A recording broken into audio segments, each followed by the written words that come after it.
Halló, Jó reggelt! jó reggel. Hát nem voltak eseménytelenek az elmúlt napok. Tegnap éjszaka például, amiről alig tudunk valamit, hogy mi történt Brüsszelben. Igen.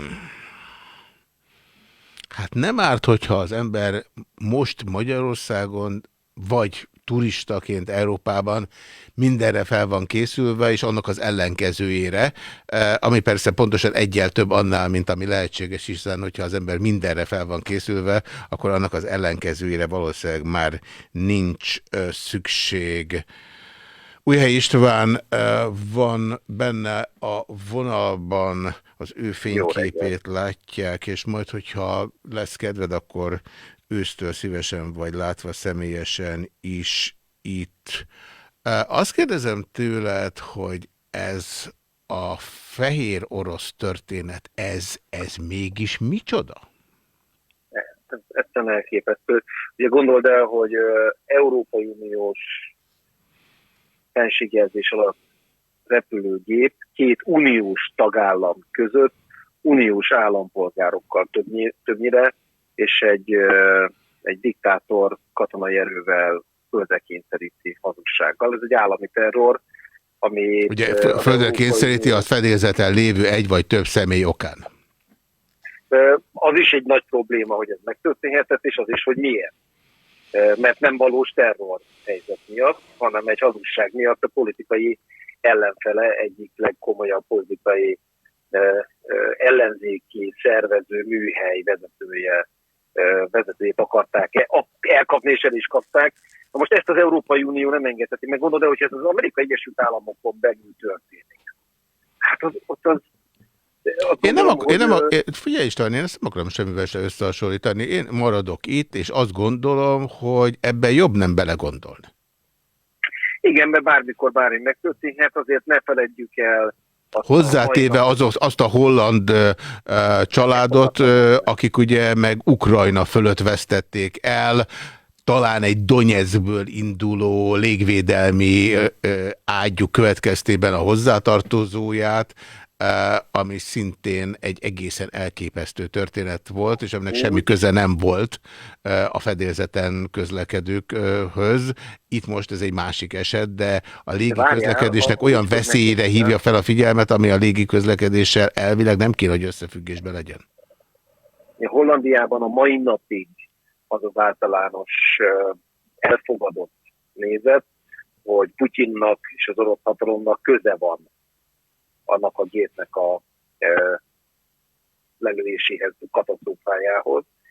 És innentől kezdve talán értheti mindenki, hogy amikor, és bocsánat, hogy elkezdek Orbánozni, de hát így függnek össze a dolgok, akkor, amikor Lukasenka Minszki diktátort Orbán Viktor még néhány hónapja is szövetségesének nevezte, és közben pedig mindent megtett annak érdekében, hogy minél kevesebb szankció érje az Európai Unió részéről a fehér orosz diktatúrát, és ugyanezt teszi rendszeresen Putyin érdekében, akkor ugye nem csodálkozunk, hogy az Európai Uniós intézmények és a tagállami vezetők egyre inkább ki vannak akadva a magyar kormányok.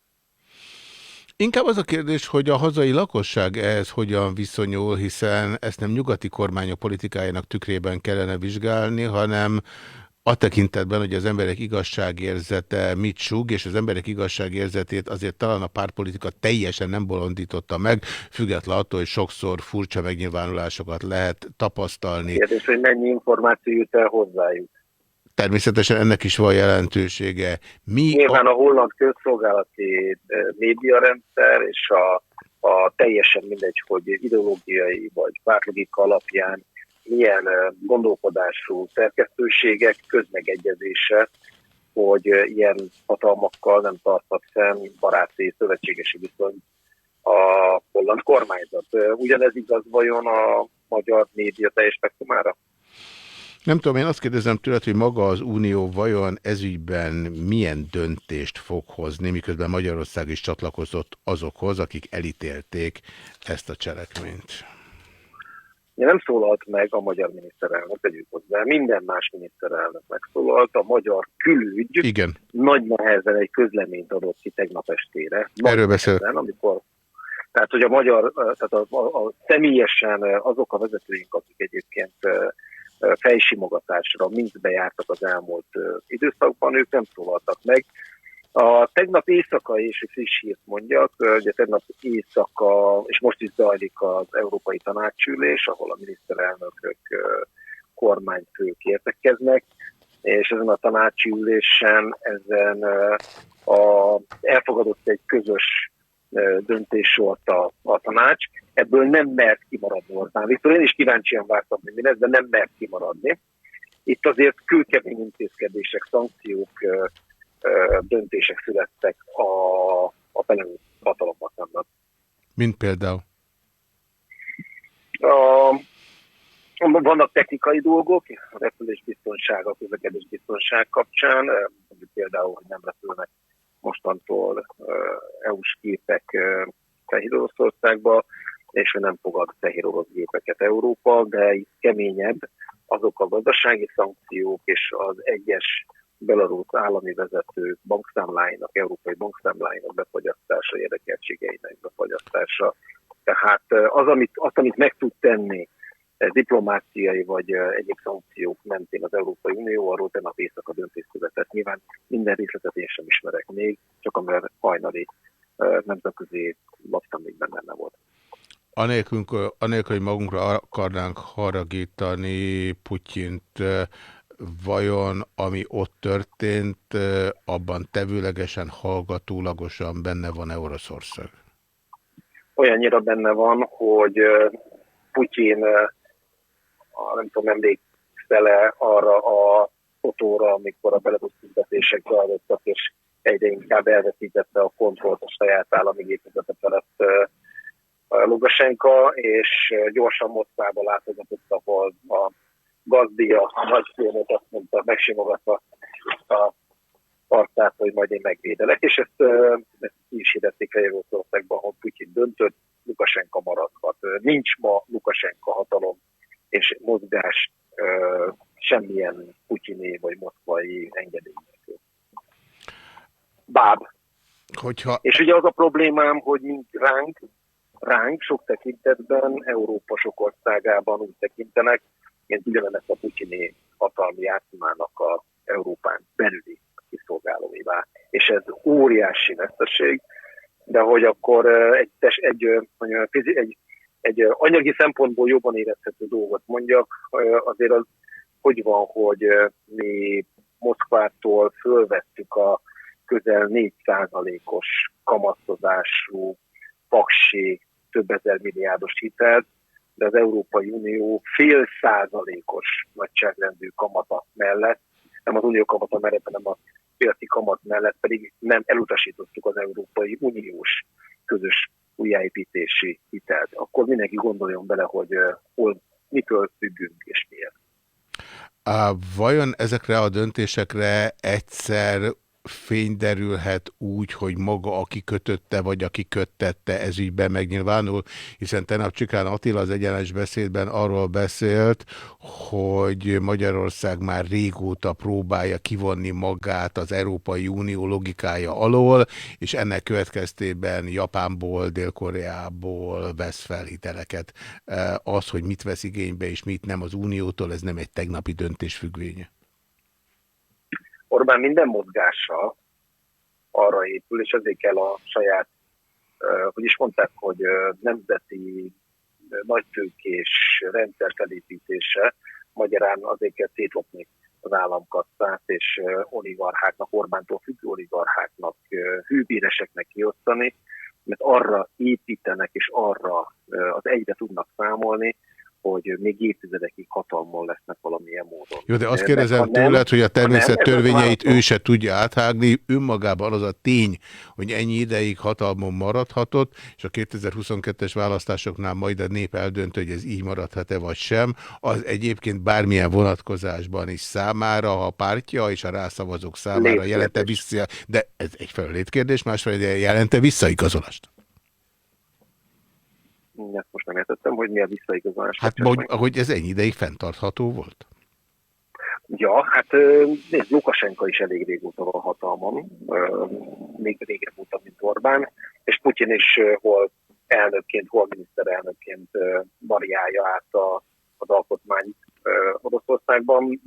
A diktatúrák ideig, óráig nem maradnak, de ahogy mondta, a természettörvény erősebb, és olyan diktátort még nem hallottunk, aki egyébként a pályája végére dicsőült volna meg. Olyat igen, aki egyébként az elején még egy megbecsült vezető volt, és aztán a végére hűlt bele. Veszünk el a részleteiben annak, ami egyébként holnapra változhat, illetve holnapra nem fog változni, de holnap utánra változhat. Lugasi Viktória jóvoltából ma már egy hosszabb beszélgetés folyt Elsimon Lászlóval, hogy normális dolog-e az, hogy egyébként hazánkban olyan turisták, akik különböző feltételnek megfelelnek, de egyébként nem olyan országból jöttek, amelyekkel Magyarországnak bilaterális megállapodása van, és ezek közül egyébként a Magyar Nemzeti Múzeum honlapja három uniós országot tüntet föl, ami azért az uniós országoknak meglehetősen kisebbsége. Szóval amennyiben ők egyébként nem ezekből az országokból jöttek, ebből a háromból, akkor nem lehet náluk olyan papír, amit egyébként elfogadnának, és beengednék őket múzeumba, amire Elsimon László többé-kevésbé azt mondta, hogy hát ez jelen pillanatban így igazságos, és így van rendjén, és ez az uniónak a kritikája. Most, hogy ebben Elsimon Lászlónak igaza volt-e vagy sem, szerintem ebben nem merüljünk el, de arról beszélgessünk, hogy mi a mostani helyzet, és hogy ebben egyébként a múlt hét óta milyen változás állt be, és az elkövetkezendő hetekben mi van, de ha tetszik, akkor rögzítsük azt, hogy ma 2021. május 25-én, mindjárt megnézem az órát, 8 óra 39 perckor mi a helyzet? Hát, ha Laci ezt mondta, akkor muszáj annyiban reagáljak, hogy hát vagy nem tudja, miről van szó, vagy pedig a kormányzati hazugságot mantrázza, mert nem az Európai Uniótól függ ez, hanem az a probléma, hogy Magyarország kapcsán a 27 tagállamból mi vagyunk az egyetlen, amely fejvakarást okoz az Európai Uniónak, hogy most az magyar állampolgárokkal mit kezdjen. Igen, de szerintem ez fordítva van, Magyarország járt el jól, az oltási politikáját illetően, és az Unió cselekedett rosszul. Tehát ezt kell mondja nyilván, Laci.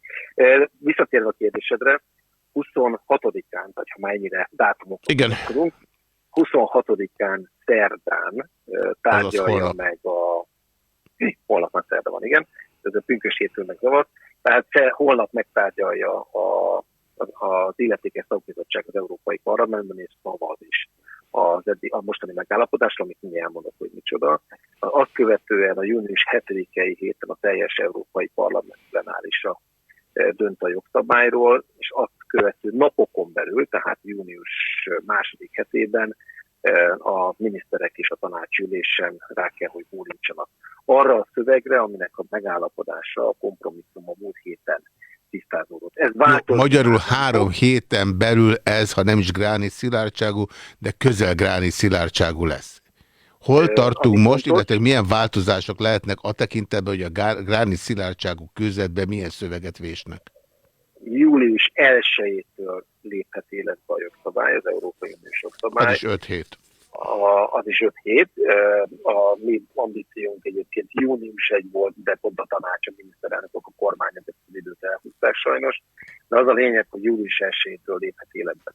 Szeretném beszögezni, nem pusztán a turizmus miatt. Tehát nyilván fontos szempont, és 25 millió munkavállaló van az Európai Unióban, a turizmus szolgáltató szektorban, Magyarországon is több mint fél millió, tehát nagyon fontos a turizmus, de alapvetően a mi kiindulási pontunk, amikor kezdeményeztük ezt az egészet, az egységes rendszert, akkor a munkavállalók, ingázók, sofőrök, diákok, tanulók, rokonlátogatók, nagymamák és unokák, tehát ezt a szempontot vettük figyelembe, hogy az Európai Unióban egységes rendszer legyen, ne az legyen, hogy legkülönbözőbb karanténszabályokkal, zárásokkal és tesztelési követelményekkel követhetetlen, hogy hova, hogy tud utazni. Gondolj el egy sofőr, aki egyébként mondjuk árut visz 6 országon keresztül, és 6 különböző kormányzati döntés van érvényben. Ez elképesztő. Na ezért született a jogszabály, ami nehezen tudott valamit is kezdeni, a nem Európai Uniós engedélyezésű. Tehát most hol tartunk, illetve holnap miről szavaznak? Ott tartunk, hogy egy bonyolult Európai Uniós jogszabályi a joggyár meghozta a döntését, és a végső döntéseknél vagyunk, mondom a tartalmát. Az Európai Unió által, az Európai Uniós Gyógyszerügynökség által forgalomba hozott, hogy engedélyezett vakcinák esetében mindenkinek szabadon, korlátozásmentesen kell tudnia utazni, ezért jön létre egy digitális igazolvány, tehát ezt ki is lehet nyomtatni papír alapon, de digitális formában is be lehet mutatni, amely 3 pontos esetben az zöld lámpát az utazónak. Az egyik, hogyha megvan a 2 oltása Európai Uniós vakcinával. 2, ugye ezt csak a hazai hatóságok tudják igazolni, tehát ezt a hazai hatóságoknak, a magyar kormányzatnak is ebben a kötelező érvényű európai jogszabályba be kell lépni, tehát meg kell tegyék a megtérítéseket. 2, ez a digitális igazolvány, ez azt is tudja tartalmazni, hogy átestél a víruson, és ezt a hatóság igazolja, tehát nem kell, hogy oltást kapjál. 3, és itt jön egy nagyon fontos dolog, amit sikerült bepakoljunk, az, hogy van, aki nem tud, vagy nem akar oltást fölvenni, mind a 2 lehetséges, vagy pedig mondjuk keleti vakcinával van beoltva, akkor egy teszttel, egy friss teszttel, PCR teszttel, ez is bekerül a digitális igazolványba, tehát ugyanúgy szabadon beutazhat az Európai Unió más Jó, itt várjál, mert hát egy ilyen tesztnek az eredménye a sokkal rövidebb idejre vonatkozhat, mint egy oltásé, vagy mint egy betegségen átesetteké. Ez a digitális igazolvány, ez minden egyes esetben más-más ideig fog elállni? Más-más lesz a szavatossági ideje, a határideje? Hogy lesz ez? Nyilván marad a 48 órás friss teszt, mint ahogy akinek utaznia kell, most az pontosan tudja, hogy 48 órán belüli friss teszttel szállhat fel egy repülőgépre. Én is minden héten teszteltetnem kell nekem is. Diplomata útlevél mellett is minden héten megyek tesztelni. Jó, egy plastikkártyát nem lehet 2 naponta kiváltani. De nem a plastikkártya az érdekes, hanem azon lévő QR kód és azon lévő, vagy a telefonon lévő applikáció, aminek segítségével teljesen egyszerű informatikai kérdés, hogy rögzítse, hogy 48 órán belül. Oké, rendben van, 48 órán belül ezt elkészítette, de az emberek mondjuk elmennek egy hétre. A visszajövetelük, a kintartózkodásuk folyamán bármikor felszólíthatók-e arra, el lehet-e vinni őket bármilyen egészségügyi intézményben rendőr által, hogy azt mondják, hogy maga az a teszt, amit elvégeztek, annak a szavatosság ideje, annak a határideje lejárt. Nem lehet elvinni, nyilván, hogyha egy másik országba lép át, és ott a hatóság a határőrzetben kérik a digitális igazolványát, akkor ez kiütközik. Nincs tökéletes rendszer, tehát nagy Oké, tehát akkor azt megint el kell végezni. Ennek az elvégeztetéséhez egyébként az Unió biztosított nem kevés, de nem is túlságosan sok pénzt már, ami egyébként a turizmus összmennyiségét illeti, függetlenül, hogy nem lehet tudni, hogy ezen a nyáron nem a turizmusra hagyja mit valaki. Hanem akkor a munkavállaló. Igen. Jó, ez az én kezdeményezésem volt. Oké, akkor erről külön igazad van, ezt rosszul idéztem. Tehát akkor hagyj mondjam el, tehát, hogy az volt a problémám, ez egyébként visszakövethető, hogy ezt már tavasszóta mondom, hogy úgy nehéz a járványt lokalizálni, hogyha egyébként 19 000 forintba kerül egy teszt, mert nem engedheti meg magának egy ember, hogy folyamatosan teszteltessen.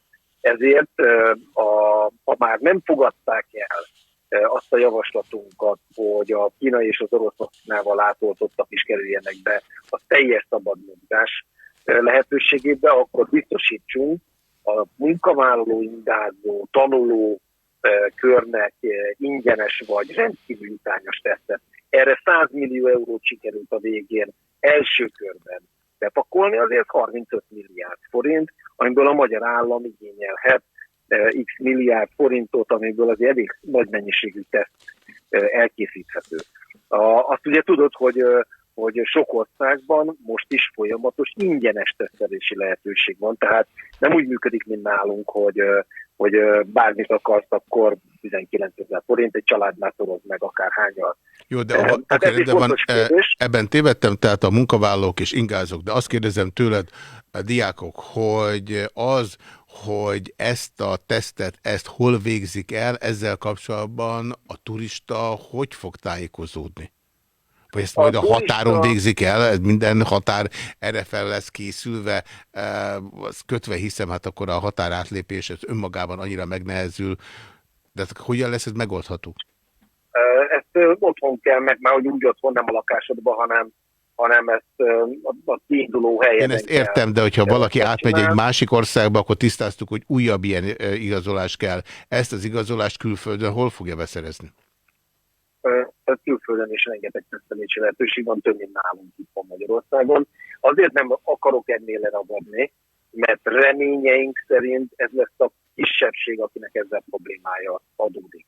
Mert hogy... Oké, rendben van, akkor legyen így, de akkor kérdezem tőled azt, hogy hogyan lesz majd az, hogy Magyarország megítélése mennyiben változik a tekintetben, hogy kit hogyan oltottak, illetve mennyiben várható az, hogy Magyarország közreműködik azon adatok kiszolgáltatásában, amelyek egyébként lehetővé teszik azt, hogy valaki ehhez a QR kódhoz úgy jusson hozzá, hogy közben a hazai védettségi igazolásában a QR kód ezt nem tartalmazza. Azért ez nem lesz kissé faramúci helyzet lesz.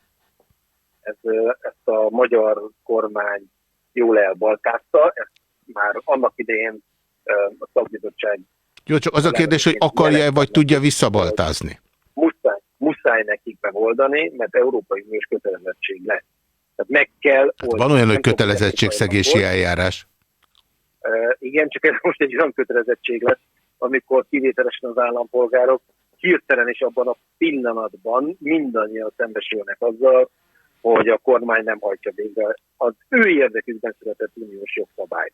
Tehát akkor most térjünk vissza arra, hogy aki Magyarországon és EU-s engedélyezésű vakcinával van átoltva, ott július 1-től, hogyha minden rendben van, akkor a szabad mozgást helyre tudtuk állítani az Európai Unióban. Nagyon kivételesen lesz joga arra egy-egy kormánynak, hogy saját intézkedéseket, karantén... Tudjuk azt, hogy akár az appot, akár a kártyát ki fogja kiállítani? Tagállami kötelezettség, tagállami kormányzati kötelezettség, nem kell kártyát kiállítani, ez egy digitális pasz.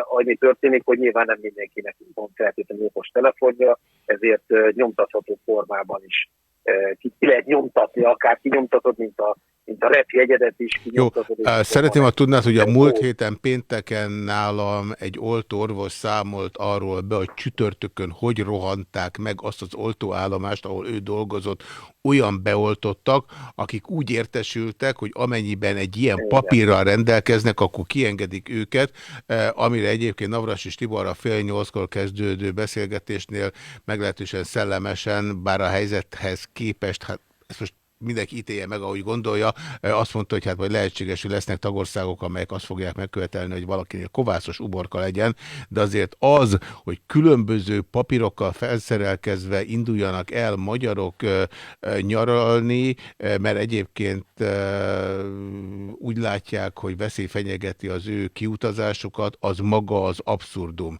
Azt kérdezem tőle, hogy az elkövetkezendő hetekben ezügyben milyen változás várható?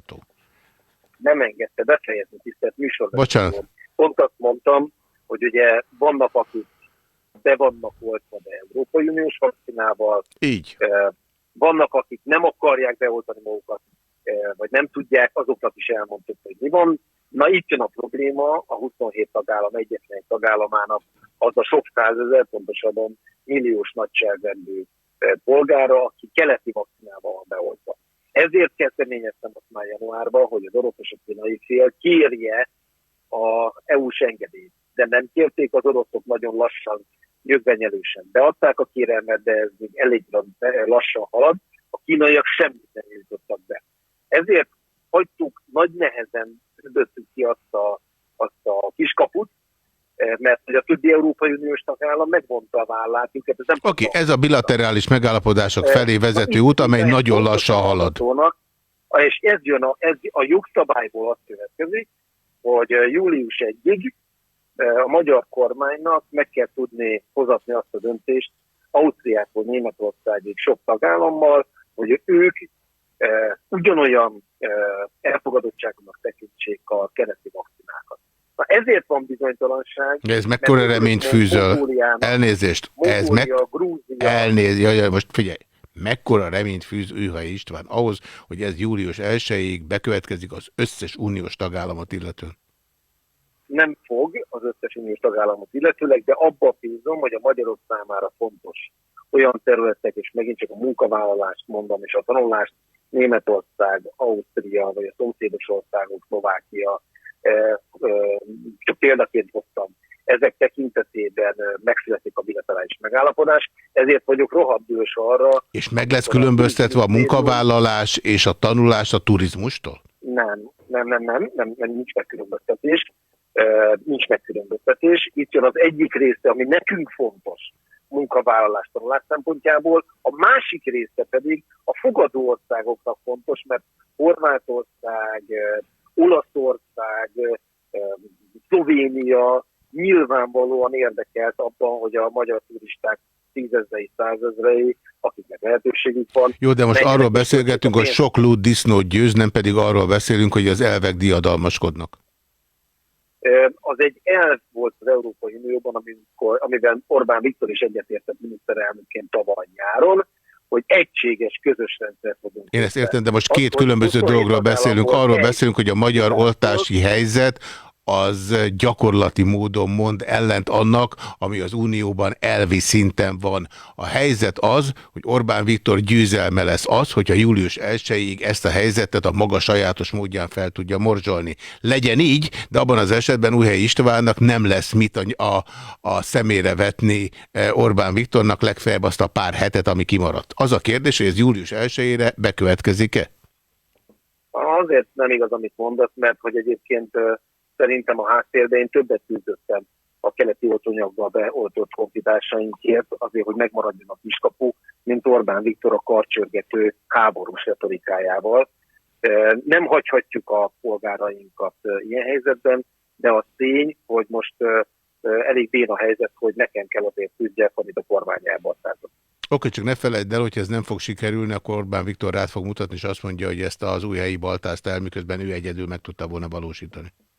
Hát elég régóta hallom, hogy én vagyok a hazáruló, amiért a Fidesz rendszerétől szeretném megóvni a magyarok és az Európai Unió pénzét. Talán elviselem, hogyha ebbe az ügybe is engem próbál berángatni. Jó, ami a július 1-ig terjedő részt illeti, abban... Teljes káosz. Teljes káosz. Jó, tehát arra nem tudunk tanácsot adni. Az, hogy a július 1-ét követő időszak hogy alakul, a tekintetben melyik az a dátum, amikor felszáll a fehér füst, vagy sem?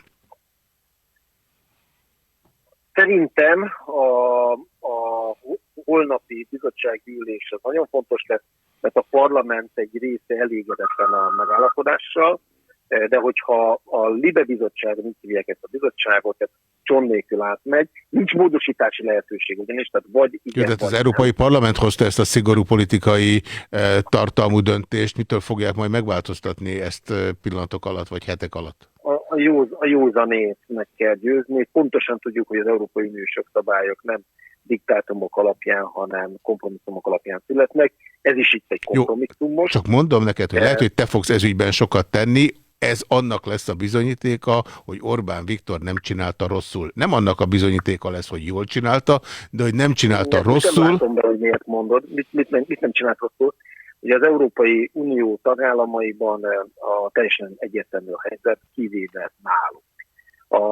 De ez volt a cél. Ez volt a cél, és az a cél, hogy a végeredmény ugyanaz legyen. Hogyha a végeredményhez 5 hét szükségeltetik, Orbán Viktor kiegyezik azzal az 5 héttel, hiszen azt fogja mutatni, hogy az ő logikája és az ő útvonala az, ami egyébként vihető. Ez az 5 hét, ez arra volt való, hogy az Európai Unió belássa, hogy Magyarország csinálta jól, és ők visszavonuljanak. Ez lesz a logika.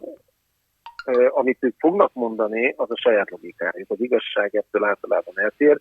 Kérdezd meg azt a budapesti szállodát vagy éttermet, amelyik nem tudja most beengedni a külföldről ide utazót, mert hogy nincsen magyar típusú úgynevezett védettségi igazolványa, teljes a káosz, szerintem rosszul csinálták, és még egy megjegyzésem, hogy legyen, én örülök az oltási tempónak, de azt jóslom neked, hogy 2 hét, 3 héten belül az Európai Unióban a tagországok nagy része ugyanazt az oltottsági szintet eléri, és ellenőrzött európai gyógyszerügynökség által kiadott engedélyezési vakcinákkal. Én ezt értem, jelenleg az alapelv, hogy Magyarország kivétel a szabály alól, mert a szabály rossz. Tehát lehetséges, hogy neked igazad van, de addig, amíg ez a felhő fölöttünk van, és nem múlik el, addig a te szavad, akkor is pusztába kiáltott szó, ha egyébként a te tevékenységet következtében jön majd létre az a megállapodás, amit egyébként Orbán Viktor inkább ellehetetlenített, mint hogy a létrejövetele kedvéért sokat tett volna. Csak mondom neked halkan is körülvetreszelve. De neked igazad van, hogy ezt fogják mondani, de ezzel nem tudok mit kezdeni, ettől még a magam igazát és az állampolgárok védelmét.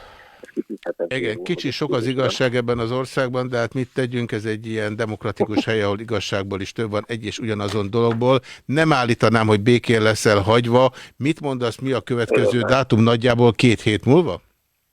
Tehát 2 hét múlva az Európai Parlament dönt. A tanácsnak ugye tudod, hogy először a nagykövetek leülnek, a nagykövetek már rábólintottak, és a parlament plenáris döntését követően 2 hét múlva lesz a tanács is formális miniszteri tanácsi döntést hoz. A mostani bizottsági ülés, vagy a mostani kormányfői ülés, nem bizottsági, hozhat-e bármit még a mai nap folyamán? Hozhat, de csak politikai típusú nekirongyolás lehet. Szerintem a miniszterelnök most nincs abban a lehetőségben, főleg itt a térve visszautalva a keleti diktatúrákkal való kokettálását, hogy most ebben az időben harciasabb keresztben menjen. Nézzük meg a mai napot, de jogszabályt módosítani ők nem tudnak, ahhoz ennél bonyolultabb folyamat kell. 164 új fertőzött és 21 beteg hunyt el, ezt írja a koronavírus.gov.hu 8 óra 29 perckor. Köszönöm a rendelkezésre állást, innen folytatjuk. Jó egészséget, viszont önök Újhelyi Istvánt hallották, 0619